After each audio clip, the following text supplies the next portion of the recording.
All right. Hello, everybody, and welcome to the Flip Dot Show.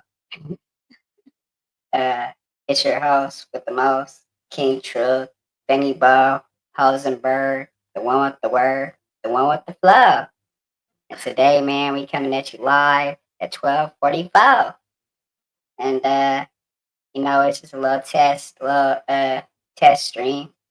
Messing around with the little equipment I just got, and we just gonna speak on a couple different things, man. Um, so I say,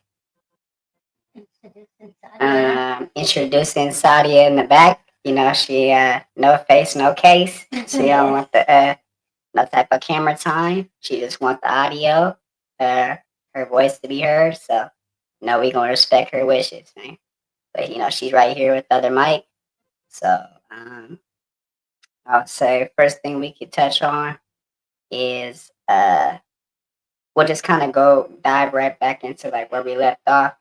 Like, I hope that everybody took some type of insight and some type of substance from the other chop up that we did, and somebody, got something out of it to the point where, you're not letting that person, have that power over you, or you're still trying to push your brand and keep going. And, just the different little tools that we try to give people. I hope that they, it helped them in some type of way.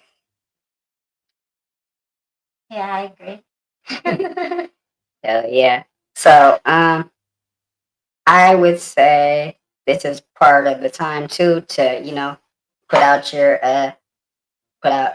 brand, speak a little bit about your lotion and your endeavors with that coming up. Um, so yeah, I'm making this body butter that has its own exotic scent that stays on the body where it doesn't freak you out, irritate the skin, cause any itch or rash. Okay. I'm taking my time with it because I want to test it out a little more and have other people test it. I definitely would say it's a 10 out of 10 for the one that I had, because she has stuff for the women and stuff for the guys, Yeah. And the one that she had for the guys was like it was like a cocoa caramel butter. The one that she gave me was kind of like that. So the type of scent was like a caramel type of cocoa butter, but it kind of smelled like a coffee, like a coffee. Yeah. You know what I'm saying? Like a coffee type of smell, No, it's no dish or nothing, That's just like a coffee smell, you know what I'm saying? So, but like, it was cool because I definitely feel like, you'll go a lot further than you remember. I'll take us back to a story when I was working at 7-Eleven last year. This dude was in the parking lot pimping sprays and perfumes and colognes and stuff like that. And he swore that it was the best stuff. And they said, if you spray this on you, it's gonna make ladies jump on you and pop out their pants and whatever it was. You feel me? And so I would have to say, like, her lotion is a better product than what that spray is, because you could tell that what's inside that spray is cheap, different chemicals. They didn't put too much effort or time into the actual brand. You feel me? Yeah. They just try to take like your average what's it called, like Kink, the Kink brand, the little pink spray. It's called Kink. It's for the girls and stuff like that. And they have like the body lotions and stuff like that too. But it's more for like romance stuff and stuff like that. It's supposed to get people like in the mood or whatever. So I feel like he tried to take like a regular cologne, like a Gucci Guilty or like a Burberry. He tried to mix it with that, and it just it was just too strong. The scent was just too potent. You know what I'm saying? And what I like about her product is it's not super potent. Like, the scent is there, but it's not like overpowering. You know what I'm saying? Overpowering the lotion. And as well as, like, it does help. Didn't you say it helps like different rashes and stuff like that? Yeah. So that right there is already something that utilizes two things in one. You smell good. Your body is getting the cleanse that it needs. And exfoliating the dirts and the dead skins inside, taking all that out and just kind of cleaning you. And then it's also giving you the the reassurance on rashes and stuff like that. So like I feel like this is something that you could actually take to a Fortune 500 company or something like that and put it, like, of course you always want it to still be your brand, but this is something that somebody will be like, oh, this is a something that a lot of people could use right now. That's what I'm saying. And I feel like the first place you need to do with it is get like all the labeling and stuff, put your own name on everything like that, and then make sure that on the back of all your jars it says the ingredients on there, just in case anybody is allergic to any of the ingredients. You know what's not put out there. And I help you with your website and shit. You for real, like I could help you with that because I'm saying you're helping me with my stuff, so let me help you too. But what I'm saying is that I like to see that start to come to fruition and start to blow up soon, because I feel like that's something that's like not holding you back or anything like that, but like that is something that you could utilize that will get you into the right position. You know what I'm saying? Yeah. And so a lot of people need it too. So I'm saying it's like there's certain lotions out there that are crap, and it's not no nutrients or anything that's getting out of it. It's just making people itch. It's giving them different rashes and stuff like that because they're allergic to the stuff. Because a lot of the cocoa butter and stuff they use like that isn't clean stuff like that. You know what I'm saying? It's not stuff that you're really supposed to put on your skin like that. And what's so crazy is like they did like an analysis thing, and they said like everybody that does the Old Spice and different body washes like that, they're the ones that tend to break out more and itch and stuff like that.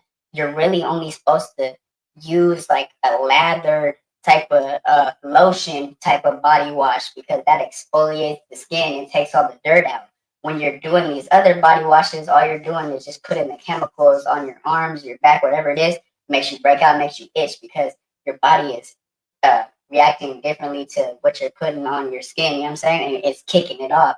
So the stuff like Miracle Grow, stuff like that for your hair, like all that other stuff is good things. And that's why like the government and other places don't want to see it in the beauty supplies and stuff like that because they know it would overpower all these other brands that are out there and stuff like that. And so with the when it comes down with the body washes though, the best ones are like I think you recommended it to me when we were at the Paris house. It was like it's like the black seed oil, but it was a body wash that had the black seeds inside of it. Yeah, the African bar. It was like The African bar. that the African bar was too, and then there's the other ones that are coming from the actual mint leaf and stuff like that, and the agave plant, the agave plant. Those that's right there is like the closest thing you can get to the real plant that you're putting, and it's actually cleaning you. Because if you didn't know, and if people don't know, back years back and stuff like that, that's what they were using and stuff like that because that's all they had and stuff like that. But that's why you'll think like, oh, all this weird to hear like people used to brush their teeth with baking soda and stuff like that. But that's actually the thing that takes the most plaque and all that stuff out. You know what I'm saying? So all these home remedies that your mom, your auntie, whatever, was trying to push to you at a young age and stuff like that, those were the major things. But they're not going to let those things be sold like that because they would overpower all these other companies and brands and stuff like that. That's what I'm saying. You with your lotion, you'll blow everything else out of the water. Yeah, I appreciate that. No, you're good. I'm just saying because you're helping me with this, so I want to help you with that. You know what I'm saying? And it's like I feel like us together, me, you, and Keita is like we're like a power team. I mean, like we could actually put people into position, and we know to tell if the person really wants it or not. You know what I'm saying? Yeah. And that's what I'm trying to put together. Conglomerate is always networking with the team. If I'm doing something, you're doing that with me. You know what I'm saying? I'm not leaving you out. If say you got your own platform, I'm promoting your platform on my platform, vice versa. You're promoting my platform on your platform, so we're helping each other out. So that's what I'm saying. Like I feel like we could really make moves, but we just gotta not let these other little things take our mind off of things. You know what I'm saying? And kind of basically make it so like we're not like we're blind to seeing like what's in front of us. You know what I'm saying? Like basically it takes us out to where we don't think about what the big plan is anymore. We only think about the moment. And you never want to get lost in the moment like that because like I said, I'm trying to cut you off or anything. But so like basically you never want to get lost in the moment and stuff like that because like I said, like that's where you mess up is because if you go off your emotions, going off your emotions is a crazy thing. So that's why it feels so good to find that centeredness in yourself. And once you feel at peace with yourself, you know, it's like a weight lifted off your shoulders, you know what I'm saying? And then you feel like, okay, bam, now I can get all these things done, you know what I'm saying? Because I had that focus. But at the end of the day, say like for bro, he said that like he's moving off of fumes. He doesn't get enough like rest and stuff like that. That's what he needs. Like yeah, he'll rest and stuff like that. But even if you rest and you still do the next thing the same thing the next day, you're not getting that rest. Your body is still seeking that rest and that hospital and that you know that reassurance that basically to calm down and shut down. You know what I'm saying? If your mind's running 1,000 minutes a minute, 1,000 ways a minute, you know, and you're tripping out, and you have so many things that you're thinking about, and then when you sleep, you don't really have good sleep. To have good sleep, you have to be one with yourself and basically let your body relax to the point where you let your brain shut down, you know, and you're not thinking about these things, overthinking, dwelling, and stuff like that. You let yourself just go completely blank and you relax yourself. That's why I told him, like, hey, not on the weird stuff, but like, not on the weird stuff, but meditating will help you. Meditation does help. Not saying meditate to the weird shit they have on YouTube with those beats because that's bringing in demons and stuff like that. But meditate on your own where you get to a point where you're in a quiet room and you just blank everything out and just focus on just breathing exercises and basically just trying to be one with yourself. And that's basically more of the times too when you're going to be able to have a better connection with God too. Because you're not letting all this worldly stuff take control. At the end of the day, us as people, we idolize things too much and we're never supposed to. People idolize football and stuff like that and different sports and stuff and bow down to the stuff like that. That's already in the Bible that you shouldn't be doing that because you're letting basically that be over God, over the Lord. You're taking a worldly thing and bowing down to that. You know what I'm saying? So at the end of the day, if you got those tools and you let yourself rest and you're one with yourself, you could help the other person. But you can't sit here and be like, oh, I want to help people if you can't help yourself. And I'm a hypocrite to that too because I'm trying to help myself too and still help out other people in the long run. You know what I'm saying? Yeah. So what I'm saying is it's really all about just the mental state. You know what I'm saying? Health is wealth. If you're healthy, you're going to bring wealth. Self-care, self-wealth. You know? Self-care, good life, good mental state, good head. You know what I'm saying? Like self-care is self-care. Like some days you have to splurge on yourself and do something for yourself because you deserve it. And that's giving you the reassurance like, yeah, I did something right, you know, and you're congratulating yourself, not feeling cocky, but the difference, you know what I'm saying? Mm-hmm. So what I'm saying is just self-wealth and self-care will get you a long way and having a good relationship with God. And you'll tend to see the people that say, oh, they're godly people and stuff like that, are the people that are the most invested in not godly things like devilish things, devilish ways, drama. Drama, what does drama create? Drama creates the door to open for entities to come into your home, for them to get into your brain and have you flash out on your family member or whatever it is. You know what I'm saying? Because you let that come in because that's all you're putting in the house is drama, arguments, drama, and this sadness and pain, right? So you can only have so much like that until it snaps and it comes out, you know what I'm saying? And then that's when you start feeling like, oh, why am I always angry when I come to this place?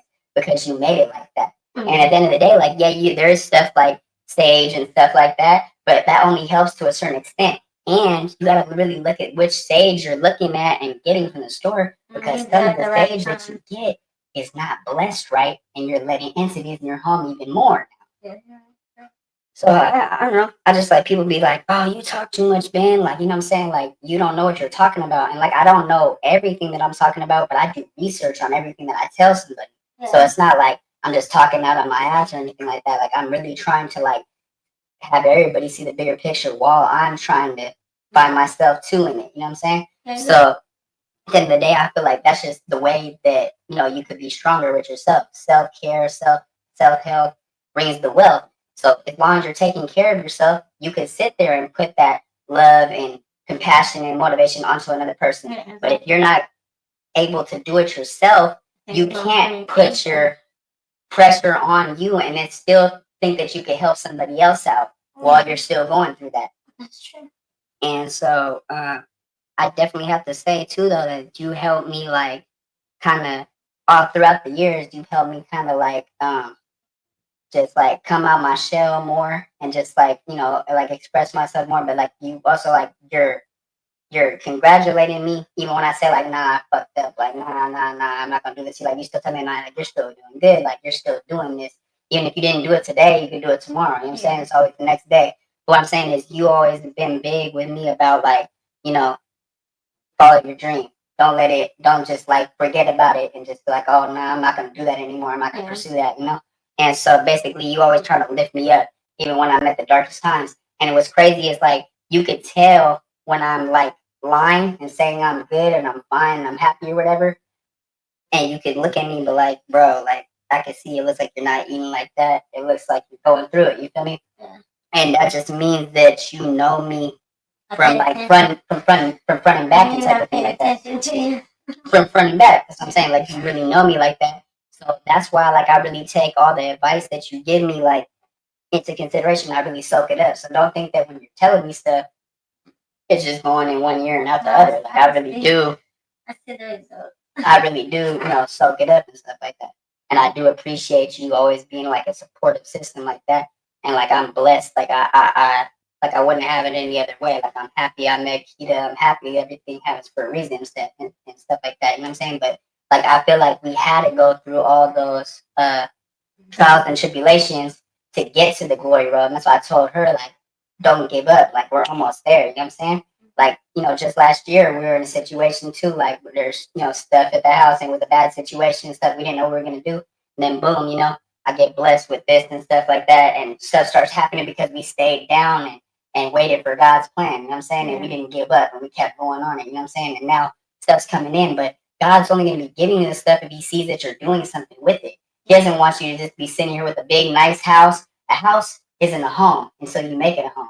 That's why you said like straight up, like decorating and stuff like that. That's you trying to be like you're trying to be like the person to uplift us. You feel me? And that's why I always like I feel bad like when like I bring something else into the situation, not like saying he's something else to the situation, but I feel like bringing him when it was just me, you, and Kita, and we were trying to like build something and stuff like that. You just barely came back around.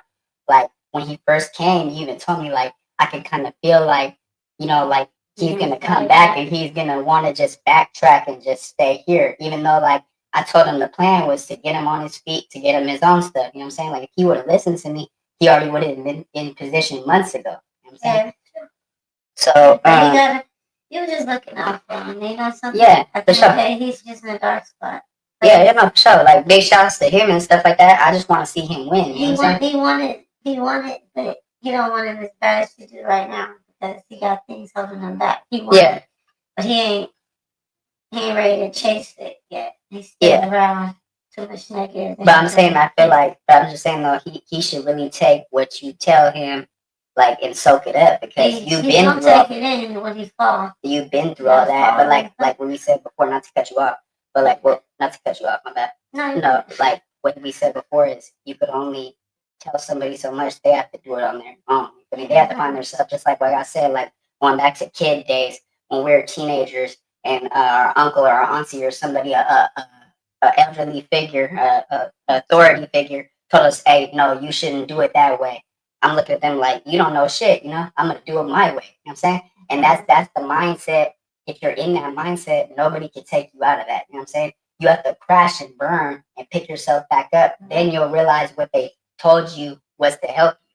Then in the day, he's thinking like when we try to tell him stuff that we're against him, that we're trying to judge him. And that's what I'm saying. You can't take it that way because that I even looked at it that way at first before I had to crash and burn and learn. You know what I'm saying? Yeah, but you can't tell somebody they can't take it that way. It's only meant for them to do it because they're still sick and then put down and they're stuck in that emotion. So that's the first thing they're gonna feel. And they're gonna just take it that way. So you gotta let them actually feel the crash, and then whatever they heard, they would start thinking like, "Oh, this is what this person was talking about." Now I can see Now I understand. They really got to be put in a position where their eyes is opening up and That's why I said, like, that's why I was telling you. That's why I said, like, I'm trying to teach him, like, I'm trying to teach him, like, the tough. I'm trying to teach him the tough love, so he could crash and burn, and he could get back up, and then I'll be there. You feel me? I'll always be in his corner, and I'll be there because I'm trying to create him into the boss that he needs to be. You know what I'm saying? I'm trying to have him be on his feet, but not just only on his feet, but right inside his head, because that's his biggest thing. He's letting his head take over everything. Everything that's holding him back is all the stuff that's scary things in his head that's holding him back that he's feeling stuck about. So if I'm saying I'm trying to see him right with himself so that he could, have that ability to do those actions that he could do because he's really talented. Like you said, mechanic, he's a good artist, you know what I'm saying? So he has all these things under his belt, but he just has to, you know what I'm saying, not let his emotions and stuff like that overpower him. He gotta find himself. Yeah, that's like you said, he gotta get all those negative things out of his head by detoxing them out, like talking to himself, getting his own head, speak to himself, and like uplift himself. It's like a whole detox. Sleep it off for a little bit. Okay. So, all right, we can touch on this real quick. Okay, so, say for instance, like somebody right now, they're going through a phase where they're withdrawing on whatever substance that they used to use, right? Yeah. What would your words be to them to keep them going? Like, you don't need that substance, whatever it is, alcohol, caffeine, cigarettes, whatever it is. What would you tell them that since you have been going through your own thing, not doing what you used to do, whatever it is? I'm not speaking your business, I'm just saying, like, you're going through your recovery on whatever it is, even mentally, whatever you're going through a journey, and you're staying 10 toes down, you're staying strong, you're not letting yourself slip up. So what would you tell somebody for a word of advice or, a tip?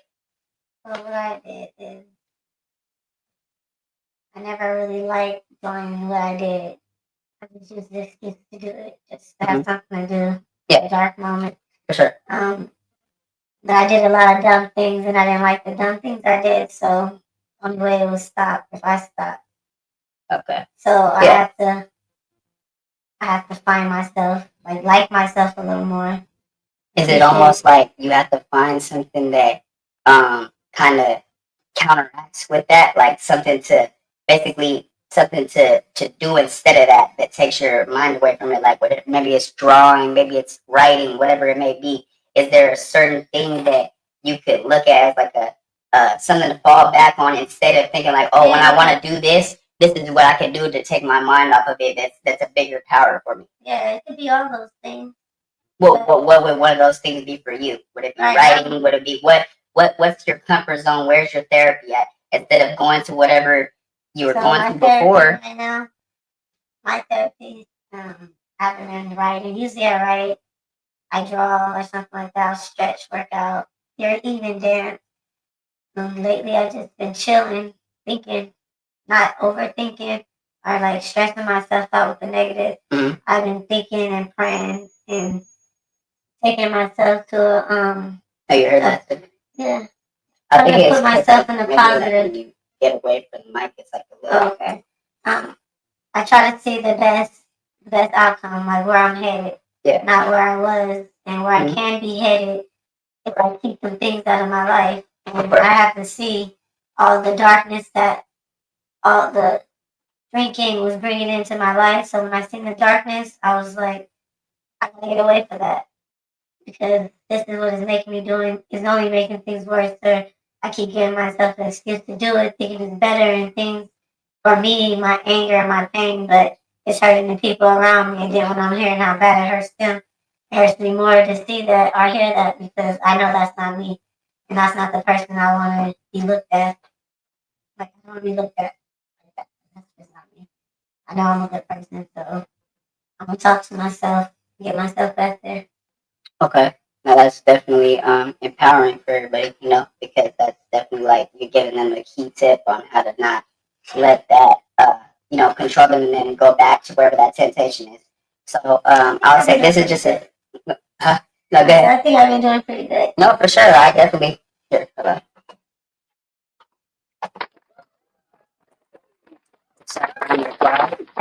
Just give yourself a round of applause. But I had an idea, it just came to me, right? How would you feel about maybe putting out a book. Somebody else gotta write it. Oh, that's fine. I'll help you. I'll help you get the author. I'll help you get the author and all that, or the person, the illustrator. You be the author, but I'll help you get the illustrator, as well as how would you feel about maybe opening up like a fitness center where they do like Zumba and dancing and stuff like that, but as well as it could also be where they sell your lotion there, because that could be maybe a lotion that you could use to to maybe work out with it. Maybe it will help people burn fat or whatever it is. But you gotta look. I'm saying you gotta look and see what ingredients you can put with it, because there is those things out there. There is those options for you. Yeah, but open up a gym for like dancing, working. Yeah, that'd be cool. I feel like that'd be something. I always wanted to do. So. Not to cut you off, my bad. No, you're okay. But no, it's just that like good podcasting etiquette is one mic. When you say one mic, you let the other person fully talk, and then once they're done with the conversation, then you add to it. You don't want to hear that and the other person. You know what I'm saying? It's too much. So that's why my bad. I'm trying to learn good podcasting etiquette. But yeah, definitely, I feel like that'd be like a something that's really your purpose, because like what Keita talks about is like when you were younger, that's all you were really into was like dancing. You really wanted to be like a backup dancer and stuff like that. You wanted to keep doing it, and so like if you already have those skills, right, and you know how to dance like that, this is something that you could pass down to the people that are trying to get out there like that. So I'm saying that it could be a fitness center, but it could also be like your dancing instructor. So it could, but it could be fitness dancing like Zumba and stuff like that, where it's squats, but you're also doing the other dancing where it's like yoga too. Well, now that I'm older and I did get injured at work, so I see myself doing it more for like kids, motivating them, the ones that are shy, the ones that have the confidence to go to their fullest. I think I can see myself doing that, building confident kids and helping them. What about having it as like a dance center that they could join it at like schools and be like an after school club? So stuff like that, as well as you could do the coaching and the instructing to disabled kids like with autism, Down syndrome and stuff like that, because it would give them like that feeling like they're like everybody else, and they're just perfect like everybody else. You know what I'm saying? Like even though they have this flaw, that doesn't describe them as a person. You know what I'm saying? Yeah. And I feel like that'd be something that'd be really cool to see for you, and a lot of people would really like look at it as like, that's really something like really dope that somebody's doing, because it's not like you're just doing it to get a name or anything like that. You're doing it because you want to help these people, as well as like you've seen that in yourself or something. Like you might have felt misunderstood. I'm not saying you have a disability or anything, but I'm saying you might have felt misunderstood at one time. Just like I might have felt misunderstood one time. So that's giving them the voice, like you said again. And so I feel like that's something you really have fun at. Because at the end of the day, you're only going to want to work or do something and put your effort into it if it's something that you enjoy doing and you have a passion for it. And I feel like that's something that you really have a passion for. Like, say, for instance, Keita, I'm trying to really get her to start doing the acting and stuff like that, go to auditions and stuff like that. Even if she doesn't have to really go out there like that, she could just do her own little show. I can get her the channel, like the TV network thing for herself. And that will give her the reassurance that she did that. She's always wanted to do that. And when she told me the Toys R Us commercial, she's like, that's really good. Like she should have really went out there, and she feels bad and she regrets that she didn't put more time into that. So put all her time into it. She did put her time into it, but a lot of other stuff was didn't have a support system. Yeah, for sure. To keep her going at the time. That's why I wish like that I would have met her, way sooner and stuff like that. Because what she was explaining to me about like how she was getting the financial aid and stuff like that, and the person that was around, like I was speaking her business, but the person that was around was just using her for the money and stuff like that. She could have had all these things. She could have had a car. She could have had her own pad, like all these different things. She could have done stuff with the money where she could already had her big business going, because she'd been wanting to do the eyelashes and the nails and stuff like that for a long time. And now that when she's gonna get the mic and stuff like that, when she starts streaming, she's gonna start doing like makeup tutorials and different things like that, because she always wanted to do that. So like I'm just trying to help everybody. That's what I'm saying. And I feel like it's all time for us to shine. I feel like it's all time for us to unveil the curtains and let us be seen. You know what I'm saying? Because at the end of the day, you're not going to make no motion if you're just sitting in the back. You have all these things that you want to put out there. Let it be put out there. Nobody should make you feel like, oh, I'm nervous and I don't want it to be out here because I'm gonna be judged. At the end of the day, if you're being judged or hated on, that means you're doing something right. That means that you're sticking to it, and somebody is jealous of it because they don't have the ability in their self to stick to something like that and put that much effort into it. You know what I'm saying? So at the end of the day, a hater is congratulating you at the end of the day. Yeah, So, but for you though, I really like to see that, and that's something like I didn't invest in. You know, like I already said, I didn't invest in your lotion for sure. That's for sure. But what I'm saying is, I didn't invest in like a fitness center, you know, and where you could also be selling the lotion there too. But I would say more so like to put out there like for it be more so for the kids that are picked on and don't have other after school activities they want to that they don't want to do, like they feel some type of way where they feel like kind of misunderstood and like outcast where they don't want to join these after school clubs like sports and other things like that. So this would be their their venue, their avenue. This would be their type of stage, to get them out there. And that would be really cool to see. That that hasn't happened yet, you know what I'm saying? So that's something that you make history doing that. That's the dog right there, Jocelyn, y'all. She yawning. She getting tired too. But yeah, so like that'd be something really cool to see. And like I said, like that's a vision that you can make happen.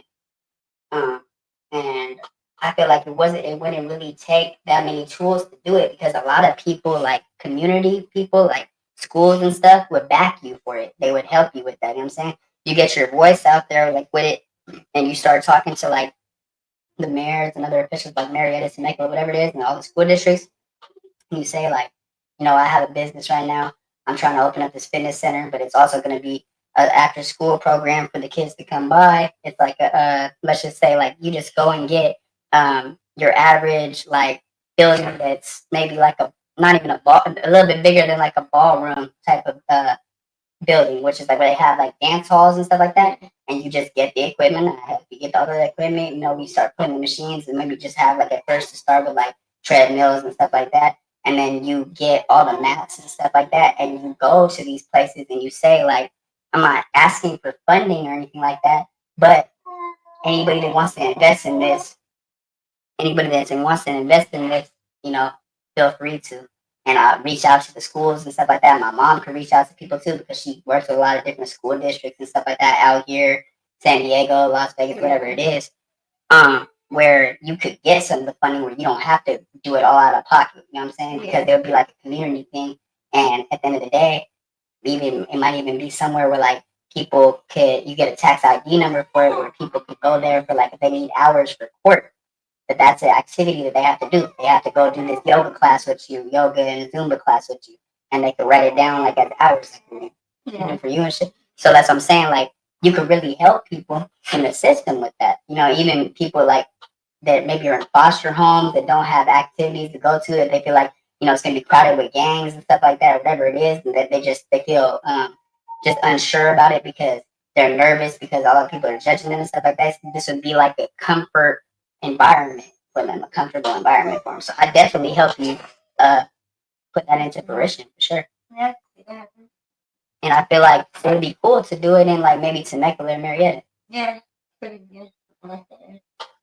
And and you don't have to stop there. It doesn't just have to be Zumba and I want to do it in Zumba and yoga. It could be like areas too. It could be also be like hip hop and R&B dancing because it's a different style of dancing, and where basically you're teaching them choreography in a way because you do have a lot of these kids right now that are very good dancers due to TikTok and stuff like this.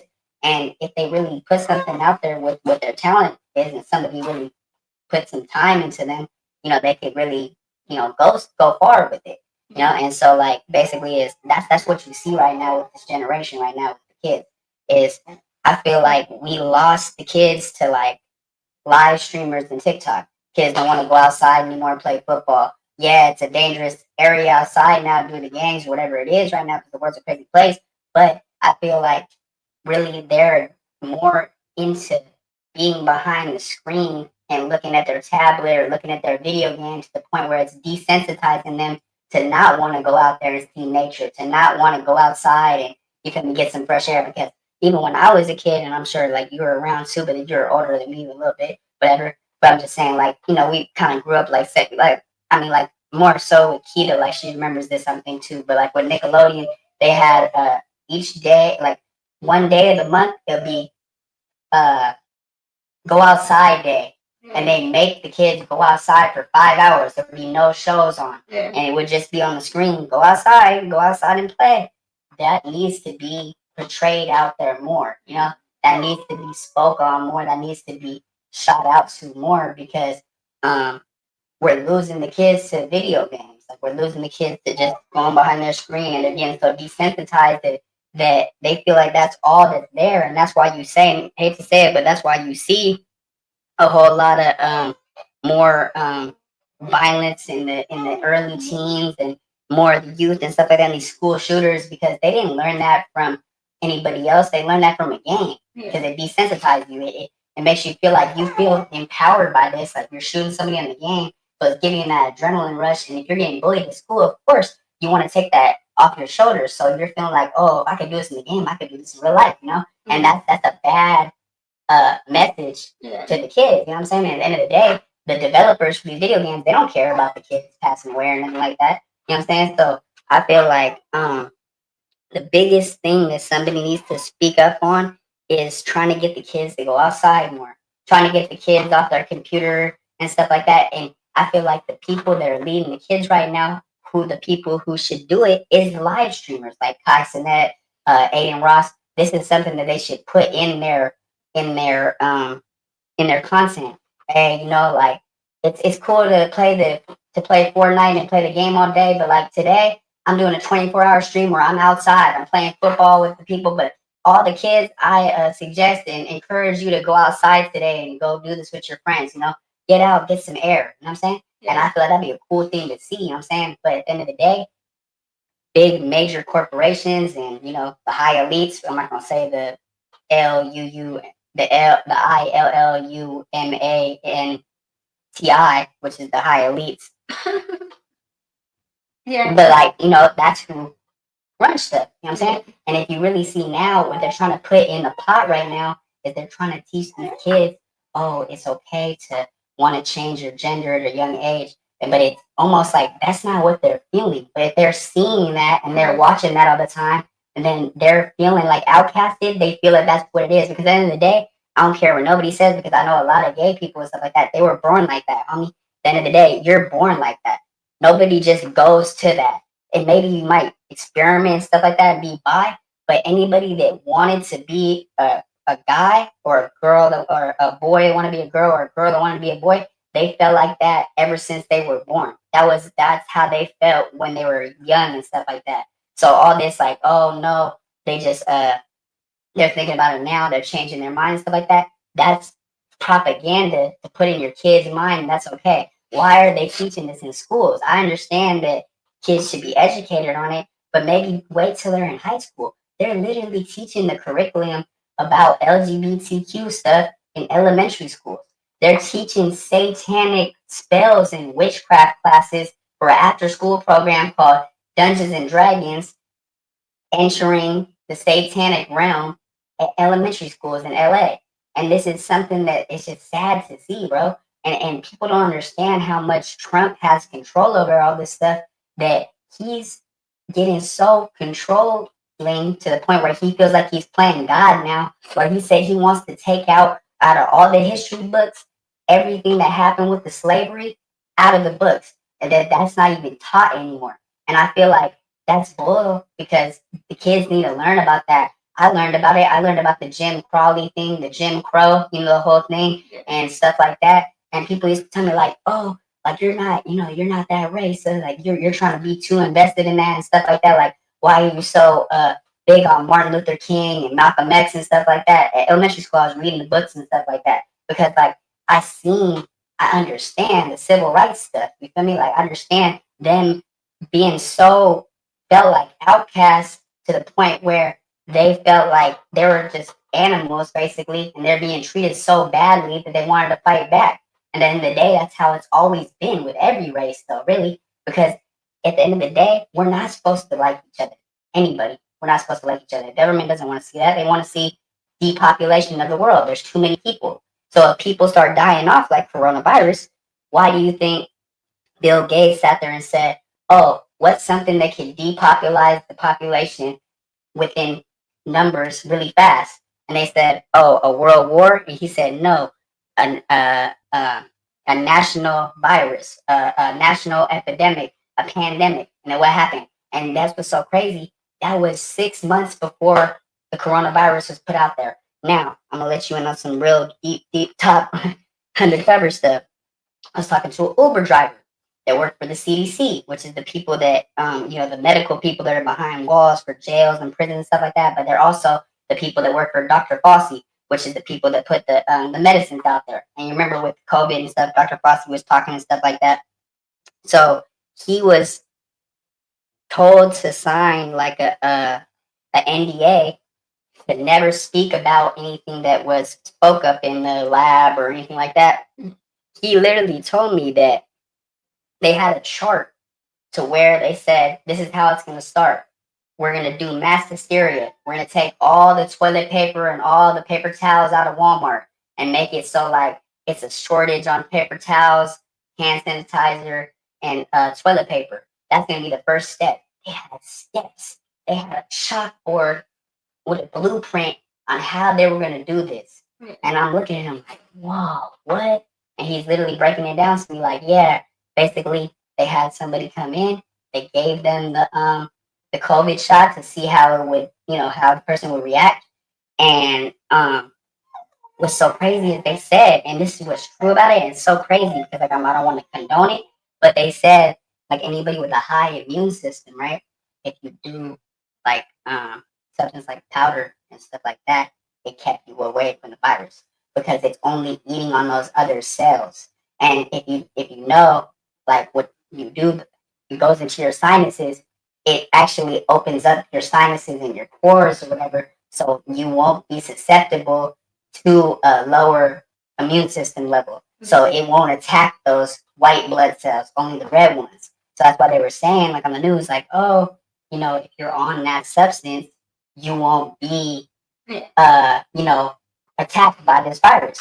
But that was just like, a propaganda too. So see all the people that went out there and just started to try to do the powder and stuff like that because they felt like, oh, it's going to keep them away from the virus. Then what they said was they targeted old people, right? They said, don't be around no old people in their 70s or 80s because they're the ones that are the most contagious with the virus, right? Not true, because the first person that died from the coronavirus was a 12-year-old girl in Mexico, and it was 2 months before the virus even came out. Because I was talking to the president of La Bufadora in Tijuana, because like I used to mess around a little bit, like those are the people that I know, not from no mafia shit, just on some political shit. Because then the day I was looking to get real estate out there, I was supposed to put something down to get some Trump estates. What's so crazy is Trump will sit there and bash the Mexican community, but he has real estate in the deepest, darkest, lowest, income area in Mexico. So basically, like those people that he bashes so much, he makes millions and millions off every year from taxes because he has properties out there. And so that's what's so crazy. Like everything is really just a publicity thing. Because at the end of the day, like, oh, I felt stupid by voting for Kamala, right? I didn't know that she was just gonna be in cahoots with Trump the whole time and they were cool and stuff like that. And like a lot of people, like I got cussed out from the homies. They're like, how the hell you vote for somebody that put a bunch of people away? She was part of the DA, she put so many people away in all these cases and stuff like that. And you're just not listening to the bigger facts of it. Like she's somebody that's not a good person. She put so many people behind walls, foster care, people that were, touched in the wrong way, molested, whatever it was. She didn't fight for them with CPS and stuff like that. So there's a lot of flaws to her. The only reason why I felt like we were going to be better with her than him is because he just like, I don't know, I just feel like people need to be more open to, it's not just, oh, he's giving out free money with the stimulus check. You're stupid if you think that's free money, homie. You have to pay that right back in taxes. That's not free money. And how many people really did anything with the money that they got?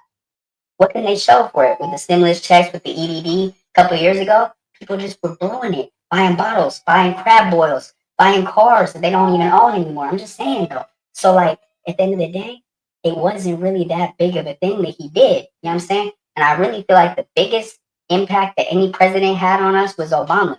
Yeah, they could sit there and say and talk crap about Obama all day about him spending up all the funds and stuff for vacations and stuff like that. But at the end of the day, he got health care for everybody. He put the Obama phones out there for everybody. He was really doing stuff and trying to help everybody and not looking at it in a greed situation and basically trying to overpower it by like feeling like he could just play God. And that's what I'm saying. That's what Trump is doing. If you look at Trump's plan, it's very scary because like I'm not trying to be funny or anything like that. Like it really gets scary because when you read it, it's literally him saying like he's trying to have so much control where he changes the curriculum at schools, like I said with the history books, where he has so much control that he changes laws and all these other things. Like say for instance for like a petty crime now, like say you get caught up with like and that's why I was tripping that day when I said about the pens and stuff and got pulled over.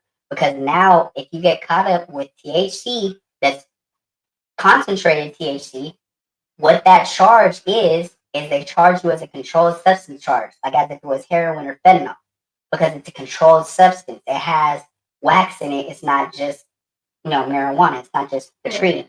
So what he did now is like, say you get caught up with a gram, or maybe you even get caught up with like a bag and a like you got a blunt wrap and a little bit of dro in a bag. You could get intent for sale for that.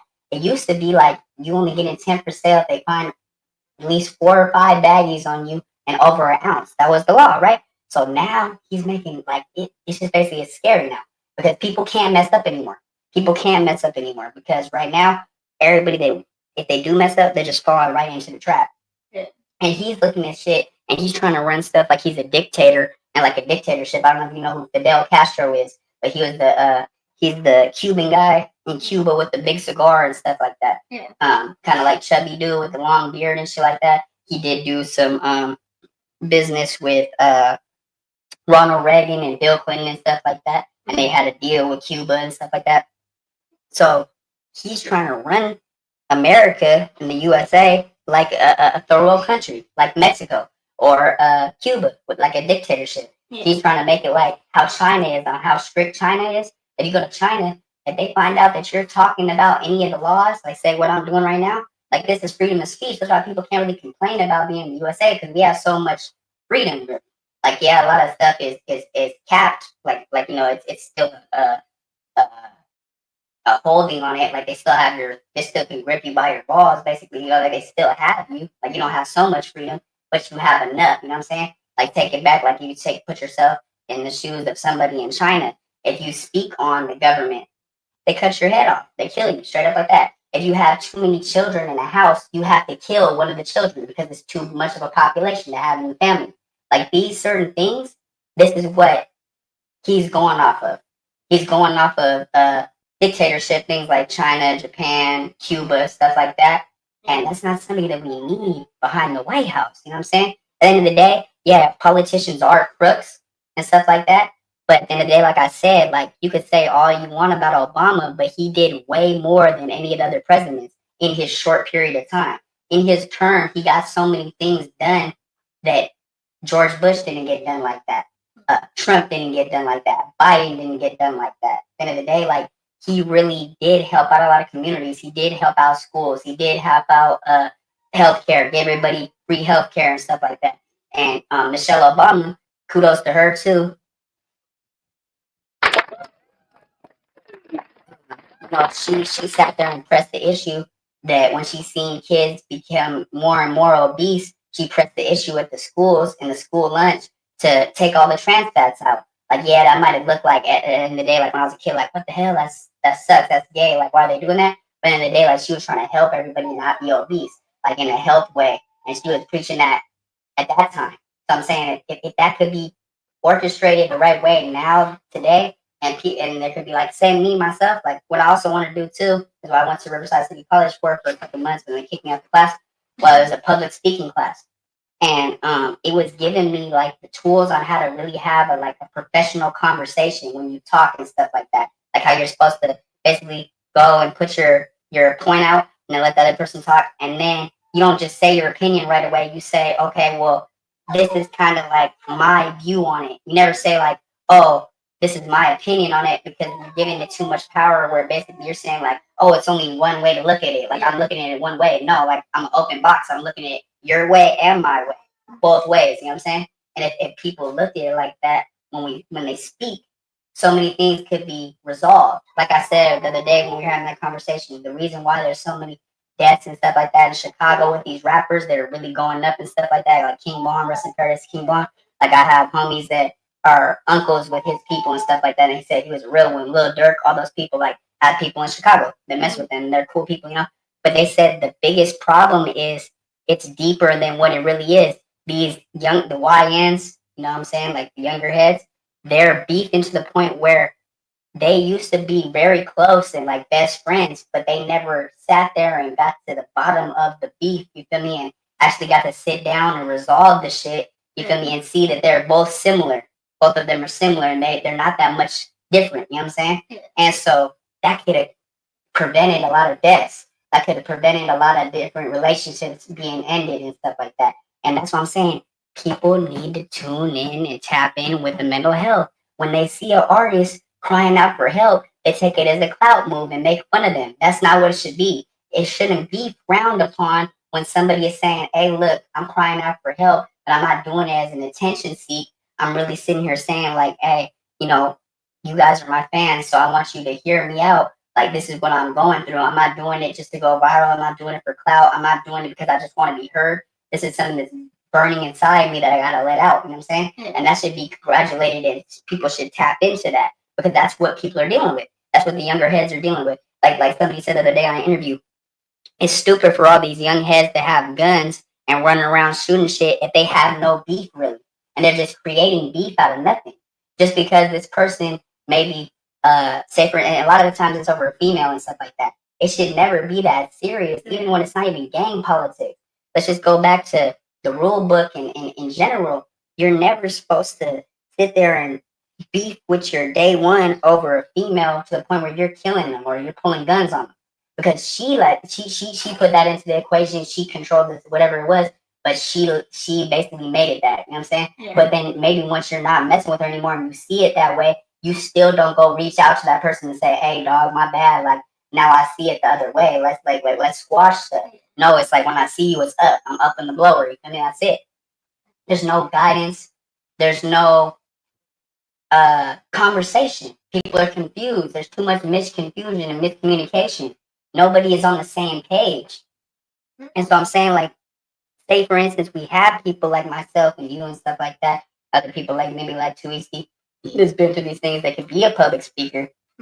They can sit there and say, like, that's really that's the biggest thing. You never want to let your relationship go due to something that's really not that serious, to the point where this person was really in your corner trying to help you, but you've seen it another way from somebody else in your ear telling you something else, painting another you know, what's it called?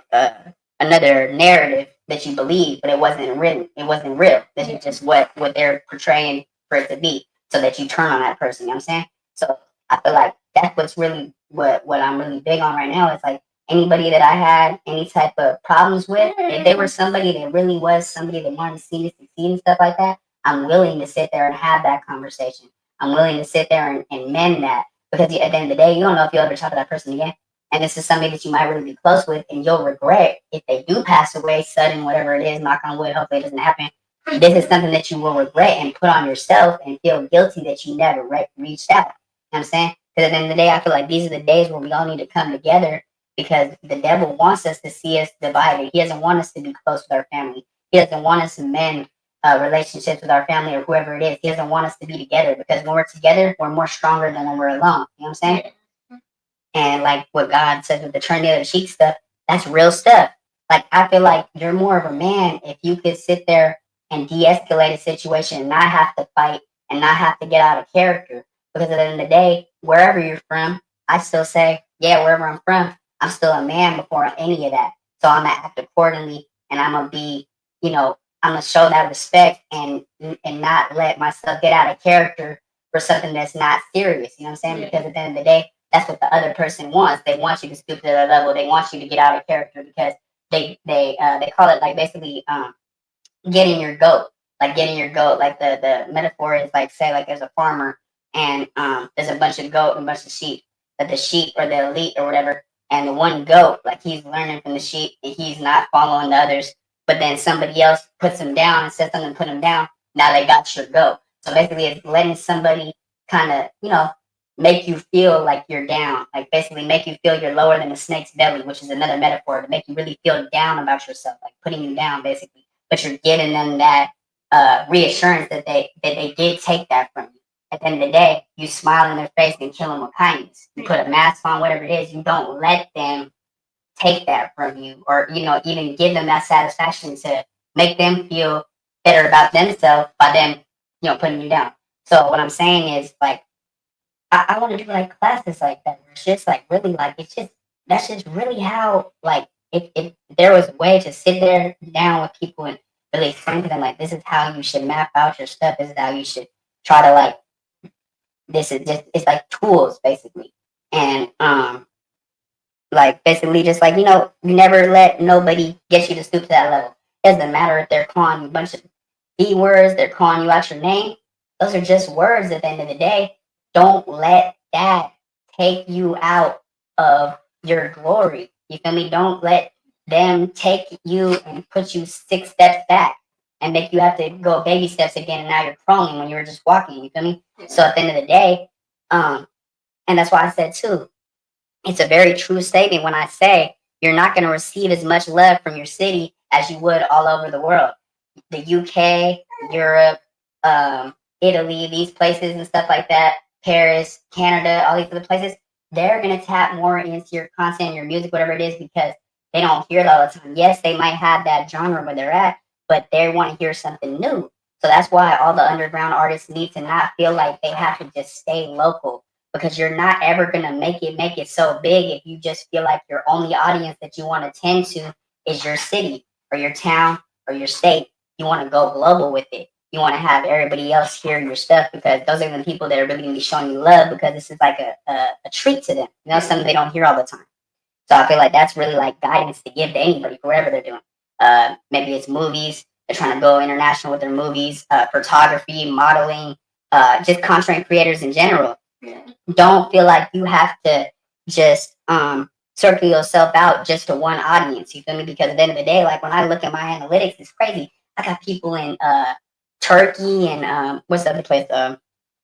Yes, Turkey, Afghanistan, and it's like really big percentages of these people that watch my content. And then the day, that's crazy. Like there's subtitles, so like you see what I'm saying. But that's cool. Like that makes me feel like, damn, like I'm really getting to everybody.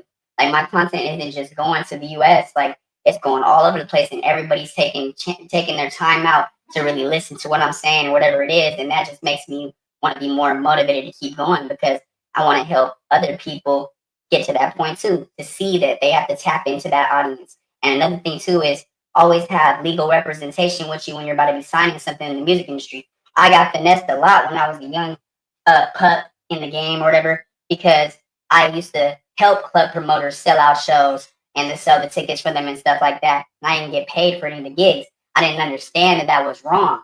I thought I was just, like I'm an intern, so I'm just doing it for the, for the experience or whatever. But no, like when I really sat down with, business minded people, they told me like straight up, like you've been supposed to pay a percentage. They're never supposed to own your royalties like this. What do you mean he owns all your masters? Did you look at it before you signed it? Oh, you didn't? Okay, well, now you're shit out of luck because you never looked at it. Now he could say, oh, that you did look at it. He could lie on you. There's nobody there that was a witness that seen you sign it. So it's his word against yours, basically. And like I said, it's probably maybe 1,100 songs of good music that I put out, music videos and all that my producer still has all my masters of all that. And I don't want to sit there and go to court with it like that because I feel like it's been too long, whatever. But like he has the nerve, like I said, he reached out to me like, oh, I'll send you all your songs and your masters and your rights to everything if you buy me some beer and stuff like that. Send me a couple bucks on Cash App. Like that's what's so crazy. Like he looked at it as a joke.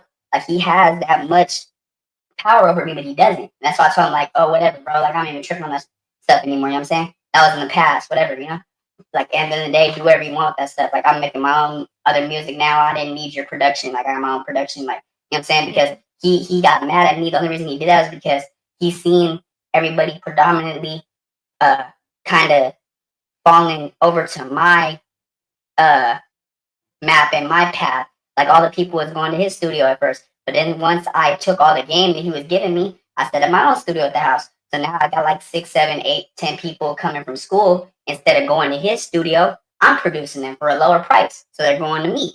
So he lost a bunch of clientele from that, even though the other people that stick with him, whatever it may be, but he felt some type of way about that and jealous. Even though I told him like, you should feel like good about that because you gave me that tool to help me go. You didn't want me to stay with you the whole time. No, you wanted me to do this stuff on my own. Spread my wings, basically. Yeah, I was under your wing. You laced me up, but I soaked it up, and now I'm doing my own thing. And I'm never discrediting you. I always say, like, you can go to Matt Shine's studio, or you can go to mine. I'm not saying go to mine, mine's better or anything like that. It's up to you. I gave them that choice. I didn't make the decision for them. You know what I'm saying? So, at the end of the day, though, if I would have had people in my corner to tell me, look, this is them taking advantage of you.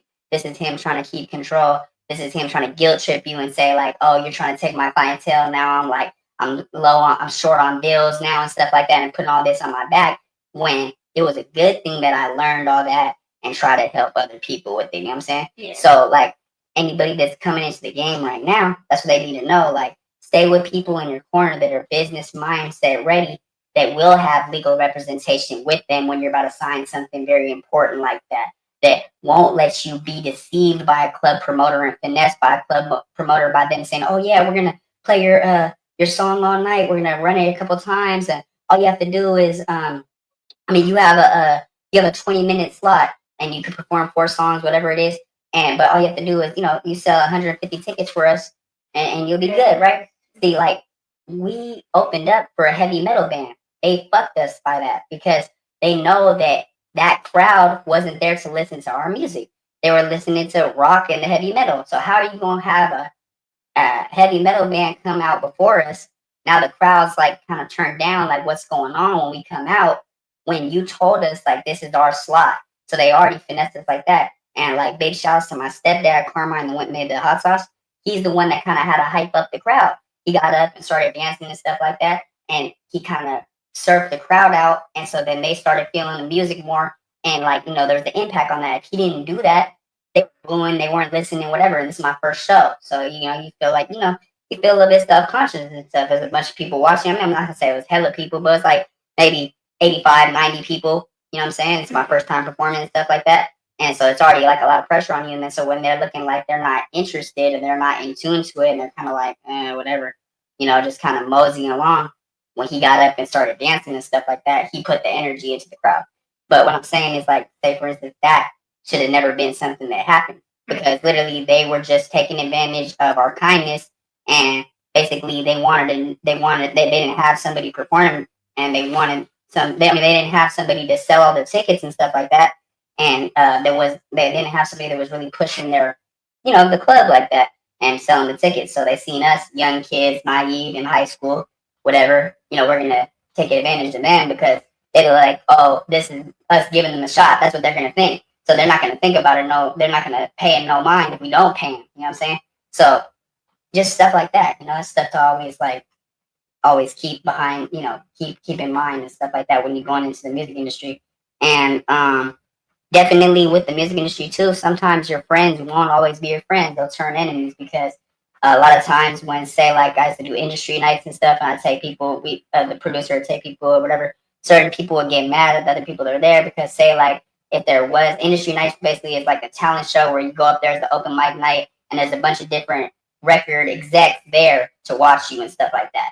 And they will, point out the person that they want and be like, come here real quick, let me talk to you. And they'll say straight up, they told me straight up, but like, we don't want your whole team. We want you. And I'm like, oh, I'm a full package. These are my friends that I came up with. I'm their producer, but I'm also they're my beat makers. These people go with me. You know what I'm saying? Like it's all of us together, no deal. You feel me? That's what Warner Brothers offered me a deal and stuff like that. I turned it down because at the end of the day, I felt like they didn't want to give me no creative rights. It was only stuff that they wanted me to put out, and I said, well, how is that like anything really for me? That just makes me feel like a slave towards y'all because like I'm not having no creative direction or creative rights to put out what I want to put out. You want me to put out what was it? I think it was like 20, 30 albums a year, but only the beats that they want to specifically pick out for me the artists they wanted me to collab with, I had no creative freedom there. You know what I'm saying? So why would you take that deal when basically it's like signing yourself over to them and letting them own you, and also like letting them tell you what to do? You have no way to sit there and be like, nah, I want to put this out that I want to put out. I don't want to put what you want me to put out. You know what I'm saying? You can't tell them that. So in the day, a lot of people are like, oh, you messed up. You should have took that deal. You could have been on right now and stuff like that. In a way, yeah, but in a way, no, though, because there's pros and cons to it. Like I said, I wouldn't have had that creative direction to put out what I wanted to put out, and it would have been, I would have been miserable. Yeah, I might have been on, people might have been listening to my stuff, but it wouldn't have been stuff that I liked. These projects wouldn't have been stuff that I put my passion into. This would have been stuff that I was, dictated to do, like a robot. Like if I'm just reading off a script, but there's no substance to it, no energy to it, and it would just make me not want to do it anymore. You know what I'm saying? So that's why, like, you just can't let them control it, basically. Like, just always stay with your passion and keep going, but don't let nobody tell you, like, oh, you're a star, let me make you a star and stuff. But you're only going to be a star if you do what I tell you to do. Nah, always do it on your own. Like my big bro, uh, my nigga Misfit, Rest in Paradise, you feel me? Kyle's brother, he was big on that. A lot of people tried, Future reached out to him. He was talking to all these different people, but he said the same thing. When he got into the boardroom with the executives, they wanted him to put out the stuff that they wanted him to put out, not what he wanted to put out. And he said, nah, forget that. I'm gonna start my own label. And like me and him, we produced a whole 15 track album in one night off the computer. You feel me? And it got known by a lot of different different platforms and stuff like that that thought that he went to a professional studio, but he did everything by himself. He made his beats. He was a DJ. He did his bars. He wrote. He knew how to change the edits on everything like that. He knew how to do photography. He shot his own videos. Basically, he was a one man band where he didn't need anybody else. And he kind of embedded that into my brain. Like, you don't need nobody else to do it on your own. And the people are going to see your grind and want to mess with you just off of that, because they see that you don't want to get it handed out to you. You want to do it yourself, even if you're starting from the bottom off your iPhone, because that's what he was doing first. But the quality music videos that he was putting out from his iPhone looked like he was doing with a regular tripod camera. And it was really professionally stuff done. He made his own album art. He never reached out to anybody to feel like they had that power over him to be like, oh, well, if you don't give me this money, I'm not going to put your cover art out, so it's going to make your album flop, whatever. He did everything on his own. So that's why he that really stays with me to this day. And he always told me, just like, never feel like you're at your best with the rapping. You could always be better. Master your craft. Practice makes perfect. Even if you gotta sit there with your headphones, close your eyes, and just listen to the beat. You don't even gotta write it first. Just think about all the stuff that pops into your head and then sit there and write it. But let it be like a therapy session for you. And that's what I look at music as. I'll say, you said what your therapy is, like drawing, writing. I say music is my therapy. Listening to any type of music, writing music, just listening to the beat sometimes and the percussion of it, because it basically it paints a picture to me. I could listen to a beat and I can tell you a story off that beat. And this might be like a beat I've never heard before, right? But I'm listening to the beat to see what the wave patterns are, like to see, okay, this word was sticking right here that would make it the whole story. Like if I'm reading you a book, like if I'm doing like an audio book basically, but I'm speaking to you in a song, you know what I'm saying? Yeah. So all of my stuff is a message. When I paint pictures, I have no paintbrush or no pen, right? But you still see the scenery, you still see the image, you still see the painting, right? So people got to understand that music is still a part of art. You're an artist. Even when you're a poet, you're an artist too. And art is really a spiritual thing, because you're putting all into your craft and making this image. And that's why people will fall off and stuff like that when they let somebody else get into their plan and try to, not fix their image, but basically edit their image or re-blemish their image and try to be like, oh, you should do it this way. But if you know that this formula and this recipe that you've been doing is working for you so long, why would you listen to anybody else? So that's why, like, he kind of like embedded that into my brain. Like, you don't need to know. So people even if people tell you like, oh, you've been doing this for so long, but you're still not getting on, you're still not getting the audience. Oh, it'll come. You just tell me, oh, it will come. Like, I know it's gonna come. I have faith in myself. You know what I'm saying? At the end of the day, I have faith in God and I have faith in myself. And so a lot of people were so like like bitter about him like that and jealous because he knew how to do everything. Like if a producer would hit him up, they would want tips from him. And this might be like a real well-known producer that uses a better program than him, calling him up like, "Hey, how did you do this?" And people used to hate that like, "Who is this person? You're nobody. Like, why are all these famous people and other people reaching out to you for tips and stuff with his music and you're not even on?" Because he had that craft about him. He had that dedication about him. He had that grind and that passion. He didn't let nobody take that from him. At the end of the day, like I said, he could do everything. He could be a DJ. He could make the beat. He could produce. He could write his rhymes. He could rap. He could sing. He could make movies off of his phone, make music videos off of his phone, shoot documentaries. He knew how to draw. Everything that he did for his work and his music was all his stuff. His cover art. He made that. With nobody else's help. Sat there and got the app off the phone, put it onto the computer, edited it, made it all his stuff, copyrighted it, and owned all that. And so, like, you won't hear a lot of people do that. They'll run to somebody and be like, "Hey, you got a plug on a cover art person, a graphic designer? Like, I don't know how to do it, so I'm gonna reach out to somebody else." He said, "Nah, forget that. I'm gonna do it myself." And then what's so crazy is like that gave him a door to open up for everybody else that were getting finessed by these other graphic designers and stuff like that to come to him, and he would do it for free, and he would help people get on there and stuff like that and do all that. So I'm trying to be like him in that way. So I'm trying to follow in his footsteps. Not saying that was my real brother, but I didn't know him since I was 11 years old. And I looked at him not just as a big homie in my gang, but like as a real brother and somebody that was like a almost like a brother father figure to me at sometimes like that because he helped me at my lowest. I was stuck in it. I was down bad. He didn't ask me for no rent. I stayed at his house. He helped me get a job. Like this is somebody that really invested their time into me when he was still going through. You know what I'm saying? And that's why I told him I always have his little bro, my little brother Kyle. I'm always gonna have bro's back. I'm always gonna make sure he's good at the end of the day. And he's always gonna make sure I'm good at the end of the day. But that's a promise that I told to bro before he passed. Like you don't ever have to feel like bro's gonna be out there lost, stuck, and he's just gonna be out there with no help at all because everybody's gonna turn their back on him. I'm always still gonna be there. As a matter of time, how many times he bumps his head, I'm still gonna be there. And what I really am, I'm glad to say, and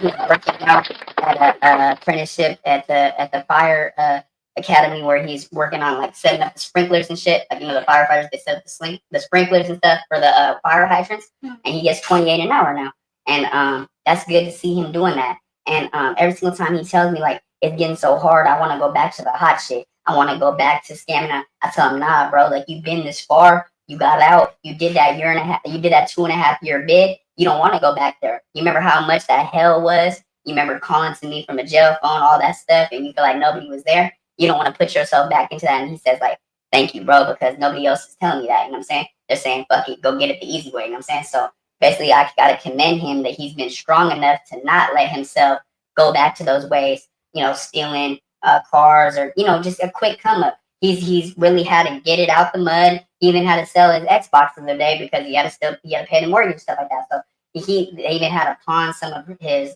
girl's mom's stuff that passed away, bracelets, because that's what they had to do. I helped him out a little bit, but I'm just saying though, it's like he could have sat there and been like, nah, I'm gonna go get this rock and go get it off. You know what I'm saying? He could have put himself back into that game, put him back into that environment. He didn't though. So I'm saying I gotta commend him on that. Because like at the end of the day, a lot of people aren't strong enough to do that. A lot of people, not to fault anybody, but a lot of people that come out after a year or 2 years, they go right back into the program. They go back to the set. They start getting back into the to serving and getting work and stuff like that. And they just go right back into the cycle. Yeah. He's trying to break the cycle at the end of the day. So I like to see that, and that's why I told him like I'm trying to help him with his streaming and stuff like that. He got a camera now and stuff like that. He did hop on one of the streams and stuff like that. So he's familiar with it a little bit. But I'm just trying to get him into that world to like open up the door for him too with that. And he actually sings. It's crazy, but like he don't like to tell nobody. But like he made a song like basically like it was like an R&B song. It was slapping though. Like he made it while he was in jail. Not this time he went down, but the time before that, he was like something like she's calling me drunk. She don't know what's up. But like he was singing it, and he was like all my emotions is stuck in this cup. Like I was like, you gotta put that shit out, bro. But he's nervous, and what's so crazy is like everybody looks at him like, oh, well, you're just doing that because your brother was an artist. You feel me? You just want to follow your brother's footsteps. You're living your brother's shadow. Like everybody when Big Bro is still around, everybody be like, oh, what are you gonna do when Bro's not there? You can't sit there and use his name all the time when you get into things and be like, oh, well, you know who my brother is, but he never did that. But everybody still kind of like looked at him as that, and they used that as like a crutch to like kind of bring him down. It's like, oh, you're never gonna be like your brother. You just want to be like your brother. You're just following your brother's footsteps. And you're living your brother's shadow. At the end of the day, though, his brother's really proud of him right now. But at the end of the day, like he did stay out. He's not in the streets no more. He's working. You know what I'm saying? And like me being his best friend since he was 7 years old, this is somebody I really care about. You know what I'm saying? So then the day it did hurt to see all that stuff happen at the house and all that stuff like that. At the end of the day, like, I'm not gonna sit there and say that it's an excuse that he was on those substances at that time, but that does make you, look at life a different way. Like you said, you can't put it past nobody. It could be your closest friend. If they're down bad, they might steal from you at the end of the day. So you should never not weigh out that possibility. You really should never trust nobody. Always trust people, but like kind of always still have in the back of your mind, like at the end of the day, they could fold though. They could switch up. And it's not because they want to, it's because they're so down bad that they feel like that's the way out. So they're gonna take the way out. But at the end of the day though, the people that don't do that are really the real ones, because that's when you're at your lowest point.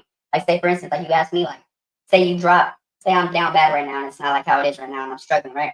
I'm not saying that I'm not struggling, because I'm not where I want to be at. You know what I'm saying? I'm still struggling. I'm still in the process of the ladder, climbing up, going up to the top of the hill. I haven't even made it, to the finish line yet. I'm almost there. I can see the line, you know what I'm saying, but I'm not all the way there yet, you know what I'm saying? So, say for instance, you drop $500, right? And I'm tucking in, I'm down on my dick, I'm down bad or whatever.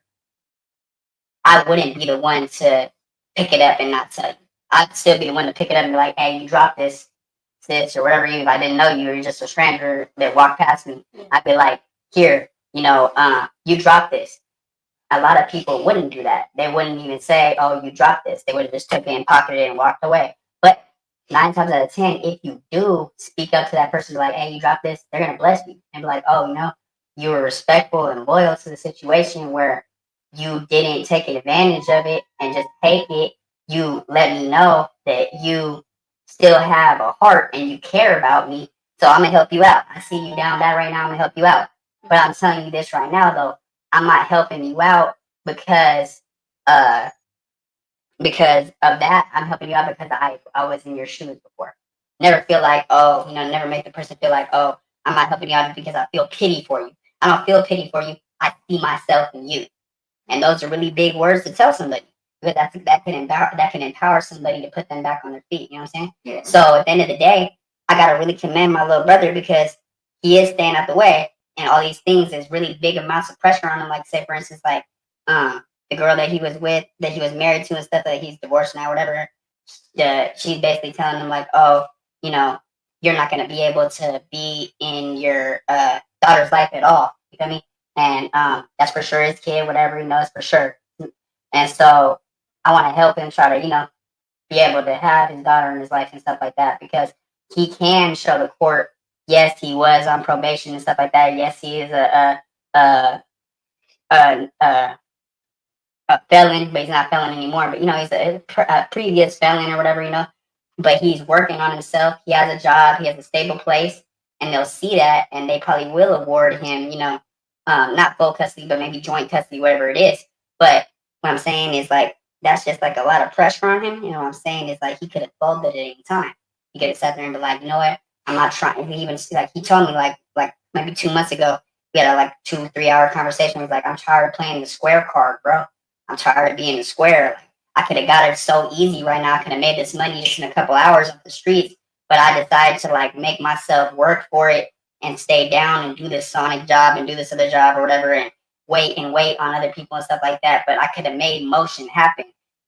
But I didn't let myself do it. But I'm so tired of the square card, bro. Like I'm really getting to the point where I want to just, relapse basically and go back to my old ways. And I told him, I said, bro, like if I was in a real person, I would tell you, hey, blood, like go ahead and do what you want to do. You feel me? At the end of the day, you're grown. You're gonna figure it out yourself. But what I told him was, I said, but I'm not gonna steer you in that way, bro. I'm gonna say, give yourself a pat on the back and clap for yourself that you made it this far, bro.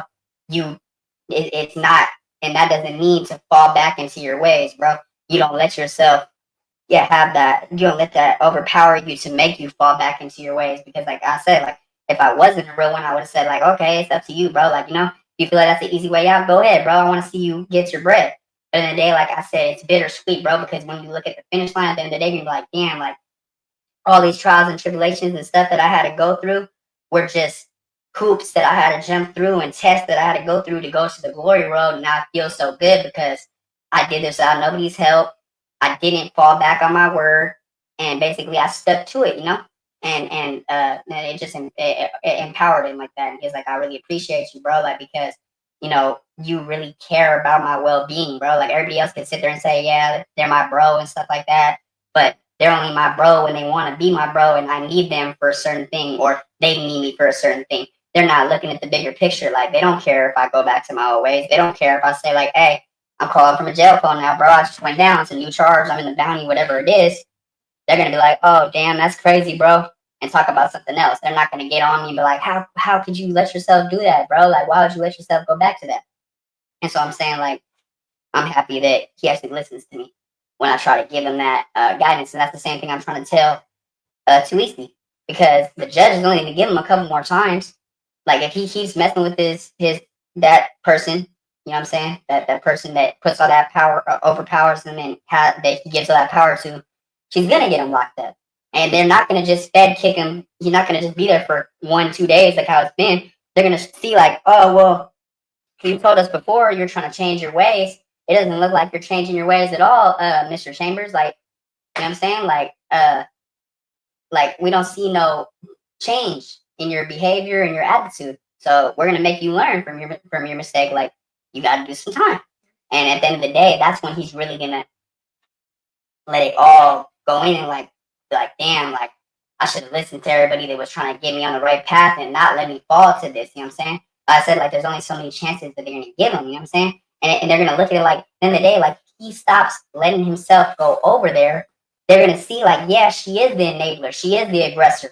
But if he keeps going and keeps, putting fuel onto the fire, they're gonna say like, okay, yeah, well, she might be the aggressor and she might be the enabler, but you're giving her the control and the power. You know what I'm saying? So you don't have enough self-control. You're still going to go over there, even if she has a restraining order on you. You're still going to go over there. So basically, you're not taking the seriousness about the situation. She isn't either, but we can't blame just her. We got to blame you now because we're trying to tell you, look, these are the things that you can do to not go over there. That's why we're giving you this stipulation. If you go over there, you're going to get arrested, whatever it is. It's a restraining order, but you're still going over there, and you can't put all the blame on her and be like, oh, she's the enabler, she's the aggressor and stuff like that. Yes, she is, but you're letting her be that, and you're still going, to the place you're not supposed to go to. And they're going to get to be like, you're not learning from the lesson. You're not learning your lesson. You're still trying to keep going and back and forth with her. Because at the end of the day, yeah, he didn't hit her and all that, but that's her word against yours, bro. Who do you think they're going to believe, the female or the male in the situation? And plus, if the neighbor only seen the bad part and didn't see her being the aggressor, of course, that's all they're going to go off of. Even when they looked at the ring camera footage and all that, it still showed that he put himself into that predicament. Yeah. She said, don't come over here. They're already getting into it. He still went over there. He still escalated the situation. Yes, she's in the wrong too. I'm not saying that she's in the right at all, but he still let himself be susceptible to that situation for the altercation to become a bigger problem and now for it to get physical. I'm saying, and that's what the judge is going to tell him. Look, sir, we understand, that you're emotional. This is your baby mother, whatever it is, but you still gave her that power and you didn't have enough self-control to sit there and be like, I'm going to do the right thing. I'm not going to go over there and escalate the situation more. I'm going to let it calm down. No, you went over there and got hot-headed and still try to argue, and now it got physical. Well, we could blame her for hitting you too, yeah, but if you pushed her, you still are combated in the situation. You're still one of the aggressors because you're still, you know what I'm saying, letting that control you to the point where now it got to a bigger problem. Now it got physical, but you didn't do anything to basically, what's it called? Not let it happen, basically. You didn't do anything to prevent it, yeah. Like you didn't do anything to prevent it. You still let it happen. And you kind of feel like put more fuel on the fire, and it blew up into a bigger proportion. Now she could say, "Oh, he hit me, woo, woo, woo." Now it's like it's her word against yours, and now it's 3 times that they've been hearing the same story. The judge is looking at you like, I don't know if I could believe you this time, man. Because if she could only cry wolf so many times, but you keep putting yourself into the situation. So now it's like it's hard for me to believe. Like, did you not hit her? Did you get so angry where you blacked out and you did hit her? Or is she just saying this? But I can't believe you that she's just saying this and it's just her word against, like, basically, um, you're not lying because like all they see is, you know what I'm saying? You can't stay away. Basically, yeah, you can't stay away. That's what I'm saying. So that's what I'm just saying. Like, I feel like that's gonna be his biggest downfall. She's gonna be the one that's trying to put him away. Like, and that's what's gonna make him really learn. Like, damn, like now there's no more like, oh, I'm gonna call bro. Like, hey, I need help. Like, I'm down now. Like, y'all put some money on his books, whatever it is. I'll still be there for him. But at the end of the day, like, I don't. That's what I see for him. If he keeps going around this path with her, because she's gonna make it to a point where he gets so angry one time, might be under the influence of alcohol, whatever it is. He's dis disoriented off of some substance to the point where he gets so angry and blacks out and goes over there. And he already said like the person that she's with pulled a gun out on him and all this stuff. So it's like you keep putting yourself into that situation. You should be focused on trying to get yourself right and making sure that your daughter's not around her, bro. Because at the end of the day, that's not somewhere where she should be. That's a bad environment for a child. You feel me? And so I feel like your daughter's gonna respect you more if you do stay away. Yeah, it might hurt to not see her and stuff like that, and you're not showing like you are trying to help or care about the situation, but you're doing it to actually help your daughter in the long run. Because at the end of the day, your daughter's confused. She don't want to see mom and dad getting into it all the time, getting into these big fights and stuff like that. Because she's gonna remember that later on. At the end of the day, she is gonna remember that later on. So cut it in the bud right now. Nip it in the bud right now. You don't want to have to go through those patterns anymore. Like you said, stay away. That's your biggest thing. You have to stay away. This has to be something, even if it has to be me, like, hey, bro, like, I'm gonna be a real one right now. You can even fight me if you want to fight me, whatever. I'm gonna delete her number off your phone, bro. I'm gonna block her number. You need some time away from this person. You know where she's at if you want to see your daughter at the end of the day, but you need a break from her because this person is gonna dig you a hole deeper than you could climb out of. You know what I'm saying? And you're just making your bed at the end of the day. And this is not somebody that's putting any type of good substance on your life right now. It's somebody that's bringing you down and just negative and being a succubus, draining your energy, being an energy vampire, taking all your might and all your strength from you to make you feel like you're a weak little kid or whatever it is. You feel me? So don't give them that power. Stay away. Take a break. Distance yourself from these people. Hate to say it, but distance yourself from your family. Love them from a distance. Because it's the only way that you're gonna actually be able to complete this journey that you're on right now. Because if you keep going back to where you're the most weak at, how do you feel like you're gonna excel at all? What? 2:12? Yeah. It's 2:12 a.m. Yeah. We started doing this stuff at like 12. It's only been an hour and 28 minutes. You want to stop it right now, or we can do like 5, 10 more minutes? You can do 10 more minutes. All right. But like that's what I'm saying, like, you know, just real stuff like that. So I'm saying I'm trying to just be somebody to guide him and stuff like that. I ain't trying to speak on a situation like that, but like at the end of the day, like people do see that he's speaking on a situation himself though. He's got on here and said like he's going through what he's going through. I mean, I'm not saying names like that or anything. I'm just saying like in general, I could be talking about anybody. This could be anybody could take something out of this conversation that might be dealing with that you know, their you know, other half, their partner, their family mother, whatever it is. If that person is making you that most weak with yourself and putting you into these situations with the laws involved, stay away. That's to everybody. Because that person doesn't want to see you win. They want to be there to tell you, oh yeah, haha, I got to you so bad that now you're sitting in a jail cell. Because you put so much effort into trying to basically overpower the situation and change it when the other person doesn't want to change. They're just making fun of you and laughing at you, whatever it is. They got your goal at the end of the day. They got your glory. You know what I'm saying? They took your pride from you. You let your pride get in the way of what it really was. You know what I'm saying? And you know, they made you stoop to that level and they got satisfaction out of making you lose. You know what I'm saying? And then in the day, like that could be anybody, though. I'm saying like this is anybody could take something out of this conversation. don't let that person, whatever it is, even if it's the other way around and you're a female, don't let that male, your baby daddy, give you that uh, vice where you feel like you're trapped in, where like all these things that they told you when you were around them and you're together with them are bringing you down to where you're at right now in the present. And you're thinking and you're dwelling about the past because this is all they embedded in your brain. You're not going to be shit. You can't hold a job, whatever it is. Don't let them have that much power over you. And if all they're trying to do is just do physical altercations and just keep blowing up proportions with drama and stuff like that, stay away. That's the only way that you're gonna get right. And at the end of the day, that person that's still the aggressor is gonna love you for it more because they're gonna see that you changed. They're gonna see that you stood up for yourself and you didn't let them have the control of that time, and that you didn't give in to them, basically, that you didn't let them get the satisfaction of getting you out of your character. You know what I'm saying?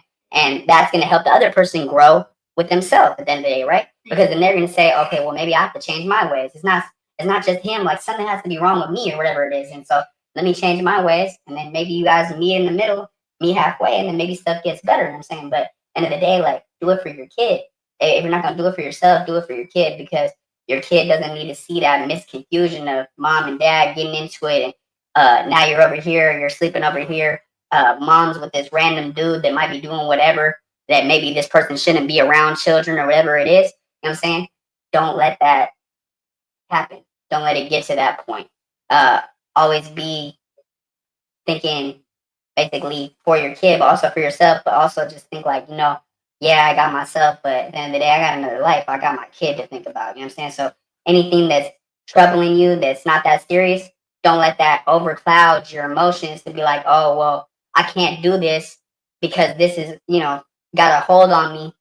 But for your kid, you should be able to do anything. You know what I'm saying? For your kid, you should be able to do anything. So at the end of the day, like what you said, like anybody, like say for instance, like they're going through it, if they want to get out of it, they're gonna get those tools and do those certain moves to get out of it. Anybody staying at your house, not even talking about it, just in general, anybody staying at your house that wants to sit there and just lay up and stuff like that, that doesn't want to get out of the situation, won't. But the people that do will. You'll see them trying to do every which way to get out of the situation. Maybe they're doing an interview every day, they're talking to this job. They're even doing like maybe lawn jobs. Like they're knocking on people's door, like, "Hey, you got some grass that you got me cut or whatever." But they're going out there and making an effort to get something to get out of that situation because they don't feel comfortable in somebody else's situation.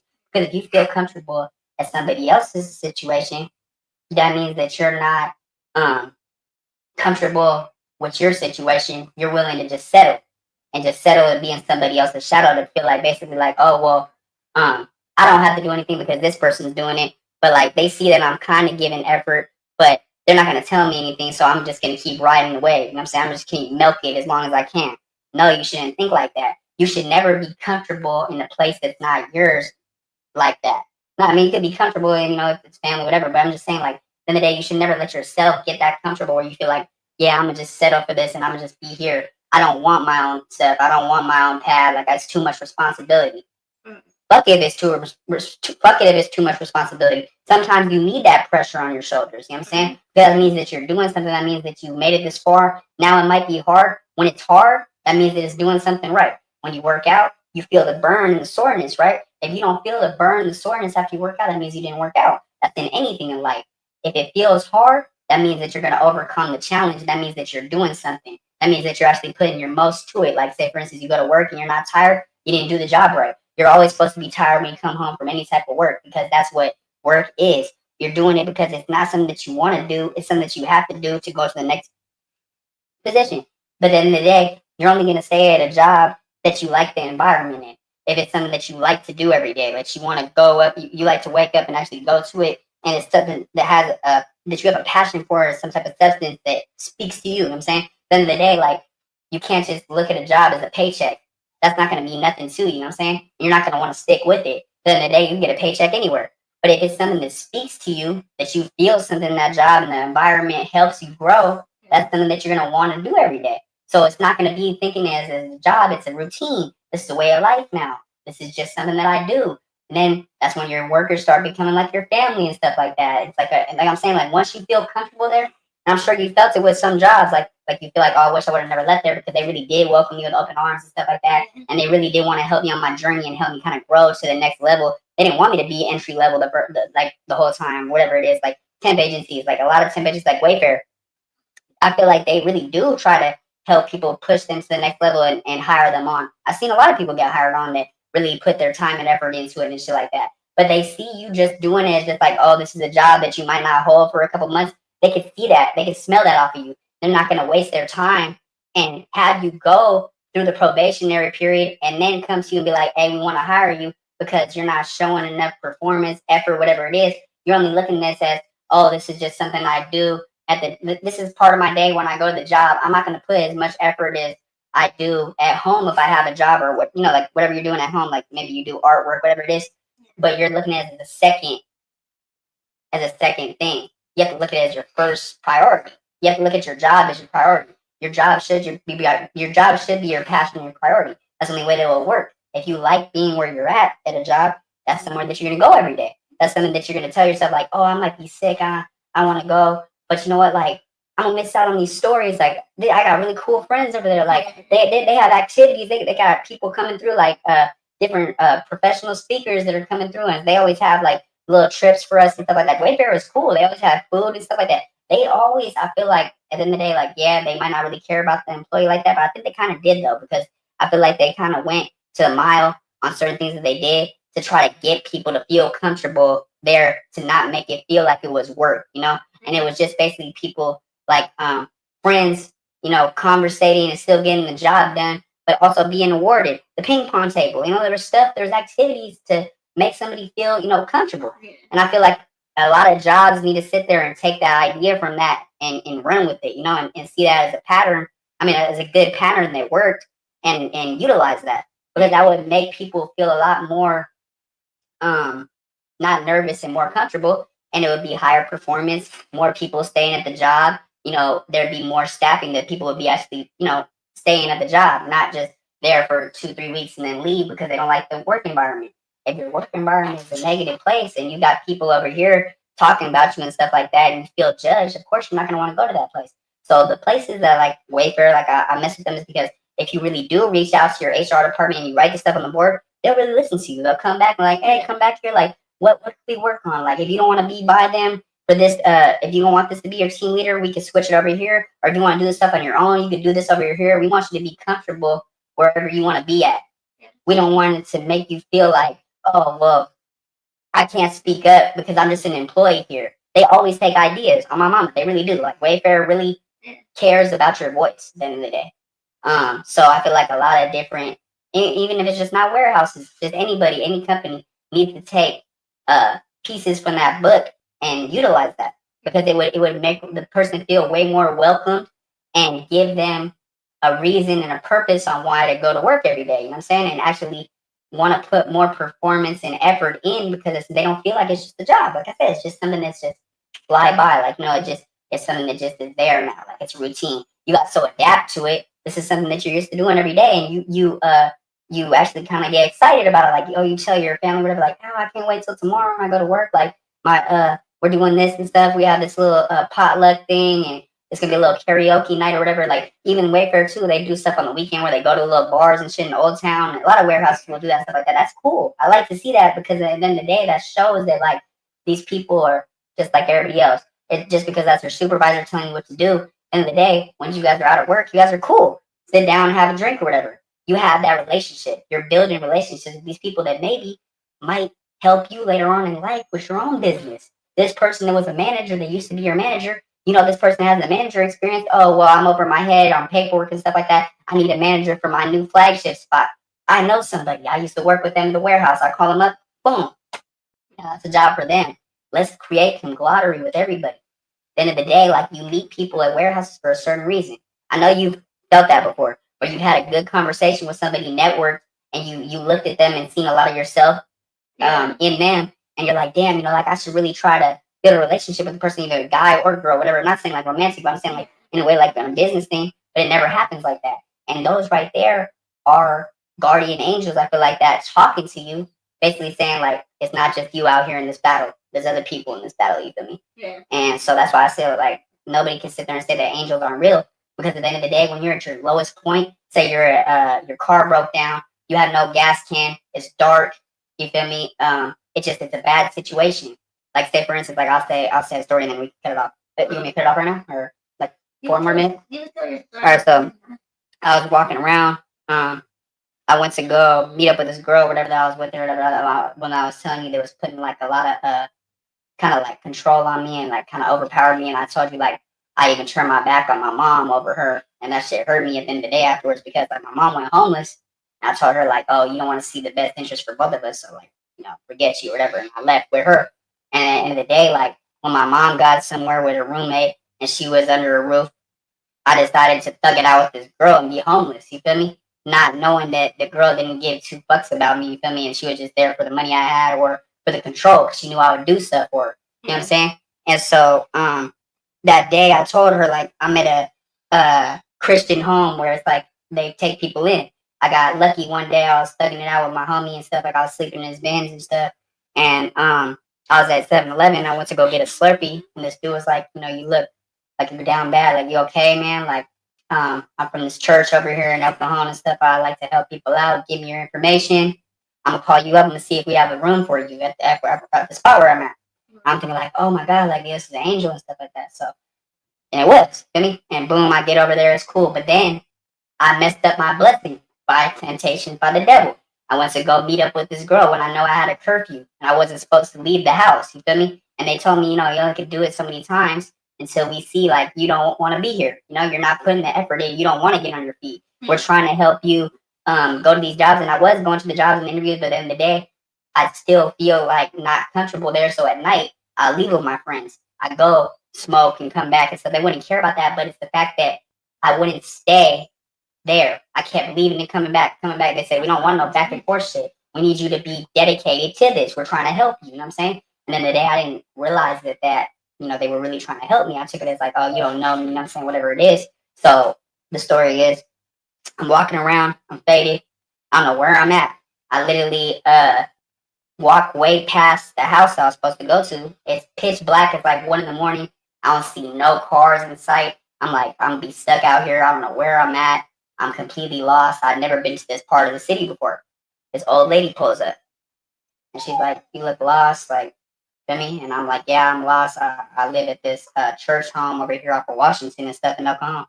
And she's like, you're all the way in Lakeside. I traveled to a whole nother town. I didn't even know that. That's how much I was doing walking, just lost, faded. And that's the devil, because he was trying to, you know what I'm saying? Like, you can't say that wasn't the devil trying to basically lead me to just darkness and nothing. You feel me? I could have died that night. At the end of the day, I'm faded. I'm walking in the middle of the street. There's no car. But at the end of the day, like, nobody was there to help me or something like that. But all of a sudden, boom, out of nowhere, she pulls up. She takes me a Jack in the Box. She gets me some food. She gives me a couple dollars. And she's like, you know how I knew you were out here? And I was like, how? And she was like, I could sense it. And I asked her, I said, are you an angel? And she said, like, some things aren't meant to be spoken on. And she just smiled at me, like, was just like, just know, like, there's people watching over you, basically, like that. And she dropped me off and she said, God bless you. I hope that you, find your way in life. I have 4 sons and I see a lot of my sons in you, because they went through that time where they were down bad and stuff like that, but they picked themselves back up. She told me to go sign up for the union and I got a job after that. It was so crazy. But then, right, so there's pros and cons. There's always, you know what I'm saying? Like, there has to be a reward, but then there has to be a regret and a discipline to it. I got kicked out of the house the next day. Now I'm back homeless again. So even though she gave me those words of advice and stuff like that and helped me, I still put myself in that situation where I took the kindness for weakness and didn't put the effort in to stay there. So then, boom, I was right back where I started. You know what I'm saying? Now I'm homeless again. The homie's like, oh, it's good. You could stay at the back of my Benz again. But I just had a room. I just had somewhere where I could take a shower. I just had somewhere where I felt kind of comfortable at. But I fucked it up to go, hang out with my friends and stuff when I should have been more focused on them trying to help me and staying like there to actually put the time and effort into there. Because like I wasn't putting no rent in, but I was putting EBT in and stuff like that. But they would still help me out. Like, they got me a phone, they paid my phone bill. They were really trying to help me, So I regret that I didn't take, their help for what it was. You know what I'm saying? And so in the day, that's what I'm saying, that you can't say there's no angels, because those people are angels as well. And in the day, and you can't say that, oh, they're demons because they kicked me out. No, you can only give so many chances. If you don't see somebody trying to really, put the effort in and learn, why should I waste my time on you? There's somebody else that's out there that's even doing better than me that they can help. They might actually listen to them and actually put the effort in. You know what I'm saying? And so it's so crazy. It's like, so I'll say one more story. So we get the car breaks down again. I'm with my little brother. I don't know nowhere. I'm calling everybody like, hey, can you help me out with a gas can? Like, we have a gas can, but we just need somebody to take us over to the next gas station. It's like maybe 3 hours away to walk, whatever. So I'm like, let's just try to see if we could push the car over to the old church house. I pulled up over there and they gave us $80. They're like, oh, it's good to see you, man. Like, I wish nothing but the best for you. We're still praying for you and stuff like that. We're happy to see your face again and stuff like that. Not saying that, we want to welcome you back in, because you kind of already like uh, messed up that privilege. But maybe if you give us a little bit of time to like reflect back on it, maybe there would be a time where you could come back. But we don't want to see that for you. We want you to see we want you to see in your own place. We don't want to have you feel like you have to be somewhere else. People controlling it, basically, you're doing better to the point where you're on your feet, where you get in your own spot. That was the point. That's why you had to teach you tough love. We wanted you to crash and burn to realize that we were trying to help you. You know what I'm saying? And I was like, that shit really hit me. I was like, I got emotional. I was like, like, thank you. You know what I'm saying? Like, at the end of the day, like, we've been sleeping in our car for like about a month now and stuff, and you just helped us get dinner and some gas now. So we know we're gonna get somewhere where it's warm, because it was raining and stuff like that. So they were still there. So I said that those people are still angels, even though they slapped my wrist and told me, no, we can't help you, and banished me and threw me out. It was for a reason. You know what I'm saying? And so I just always think of those things, like when I get to my lowest point, like somebody else could be going through something way worse than I am. And so, and I never take anything for granted either. Anything that anybody tries to help me with, that's why I said, like, even the people that are helping me in this podcasting world, I'm not somebody that's going to be cocky and be like, oh, I don't want to hear your way on how to do things. No, I'm willing to learn. I'm sitting here, I'm a student. I want to learn. You know what I'm saying? I want to soak up as much game as I can to run with it and help the next person. You know what I'm saying? And that's why they like that. I have initiative to actually sit there and learn. Everybody else, they don't want to sit there and learn somebody else's ways, because they feel like, oh, those aren't my ways, so why should I listen to you? Even though this is somebody that's really successful trying to help you, you're taking it as like they're trying to little bro you or little boy you, and kind of like, tell you what to do and kind of give you orders. But no, this is them helping you craft yourself, and then molding you to be a better person, a better podcaster, a better speaker at the end of the day. That's what podcasting is: speaking and expressing your emotions, putting your opinion on certain things. And that's why when you're interviewing the person, you let them talk too about it, so they can give their opinion on it. But you never want to just overpower your opinion over somebody else's. Don't ever just think it's just one way. That's what they were telling me and stuff like that. So all these things I could look back on, is what I'm saying. And that's why I can't say that, there's no angels for sure. I've been a witness to having angels come and, talk to me and stuff like that. But all right, for sure. It was a good show, y'all. We definitely gonna come back probably like tomorrow, and I'll definitely be reacting to a couple different videos. But it did become a lot longer than I thought it was gonna be. But I kind of dived right in and just kind of got stuck on different things. So I'm happy that I got to get out what I wanted to get out. And you want to add anything else? Thanks for having me, guys. Like, subscribe. Yeah, like, comment, subscribe, hit that notification bell so I know y'all there, so I could throw it to you when it's in the air, man. Everybody have a blessed night. Peace. Bye.